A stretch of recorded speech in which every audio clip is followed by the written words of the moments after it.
The diner was noisy that evening, filled with the clatter of plates, the hiss of frying pans, and the murmur of tired souls looking for warmth in coffee cups. For most people, it was just another Tuesday night. But for Daniel Carter, it was survival. Daniel, a single father in his mid-30s, worked the night shift as a busboy. His shirt was always a little too loose, his shoes worn at the edges, but his smile, despite everything, never failed him. He had learned long ago that his young daughter, Emily, needed more than food or a roof, she needed his light. Even when life weighed on him, even when bills screamed louder than his own hunger, he kept that smile alive for her. Emily, only 7, sat quietly in the corner booth that night. Sometimes, when he couldn't find anyone to watch her, Daniel brought her along. She would scribble in her coloring book while her father wiped down tables, occasionally looking up to wave at him. He would wink back, giving her the kind of reassurance only a father could, "I'm here. We'll be okay." At the far end of the diner, a woman sat alone with a half-finished cup of tea. Her posture was elegant, though her shoulders slouched under an invisible weight. She wore a business suit, the kind Daniel only saw in passing when men in ties stopped by during lunch. Her hair was pinned neatly, though a strand had slipped free. To most, she might have looked like a successful woman simply lost in thought. But Daniel, who had come to recognize quiet suffering in others, noticed the loneliness in her eyes. Her name was Victoria Hale. What Daniel didn't know was that she was the CEO of one of the city's fastest-growing firms. To the world, she was powerful, decisive, untouchable.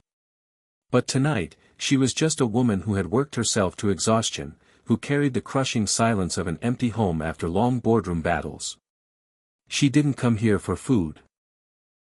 She came here for something she couldn't quite name, maybe peace, maybe a reminder of humanity. The peace didn't last long. A loud voice cut through the diner. "Come on, sweetheart, don't sit all by yourself. Pretty woman like you shouldn't waste a night drinking tea alone." The man who spoke was one of the regulars, a pushy guest known for his arrogance when he had too much to drink. He staggered closer to Victoria's booth, his smirk wide, his tone dripping with entitlement. She shifted uncomfortably, murmuring, "No, thank you. I'd prefer to be alone." But the man didn't take the hint. He slid into the booth across from her, leaning in with unwelcome familiarity. "Don't be shy. I can show you a good time. What's a lady like you doing in a place like this anyway?" Daniel froze as he wiped down the counter. His first instinct was to stay out of it. After all, he couldn't afford trouble. He needed this job, and interfering with a customer was dangerous. But then he looked at Victoria's eyes. The discomfort, the tightening of her hands around her teacup, the quiet plea for help she didn't voice aloud. And something inside him stirred. Daniel wasn't a man of wealth or influence, but he was a man of heart. And when his daughter looked at him from the booth, wide-eyed and sensing the tension, he knew what he had to do. He set the rag down, took a steadying breath, and walked over. His voice was calm, almost gentle, but carried an unshakable firmness. "Sir," he said, "the lady asked to be left alone. I think it's time you respected that." The pushy guest turned, narrowing his eyes at Daniel. "And who are you supposed to be? The hero? Get lost, busboy. This doesn't concern you." Daniel's heart pounded, but he didn't step back. "It does concern me. She deserves peace. If you can't respect that, then you'll have to leave." The diner had gone quiet, all eyes on the confrontation. Victoria stared at him, stunned. Not just by his words but by the sincerity in his voice. There was no bravado, no posturing. Just a man standing tall because it was the right thing to do. The drunk man scoffed, muttered something under his breath, and finally stormed out, slamming the door behind him.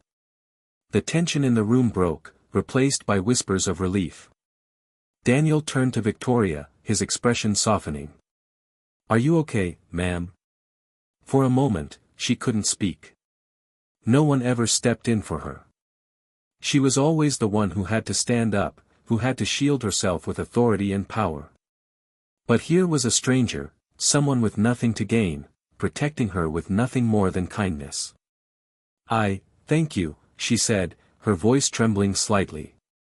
Daniel gave a small smile, the kind that reached his eyes. No need to thank me.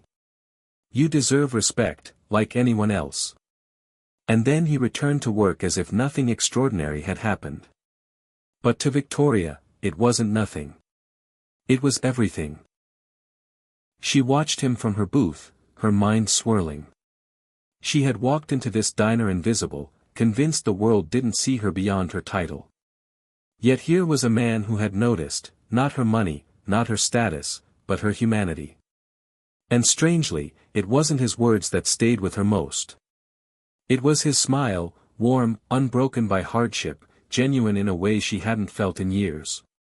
Victoria didn't know that Daniel was poor, that he struggled to keep the lights on at home, that he sometimes skipped meals so Emily could eat. Daniel didn't know that Victoria was a CEO who could change his life with a single decision. All they knew was that, in that moment, one soul had reached for another. And sometimes, that's where the real story begins.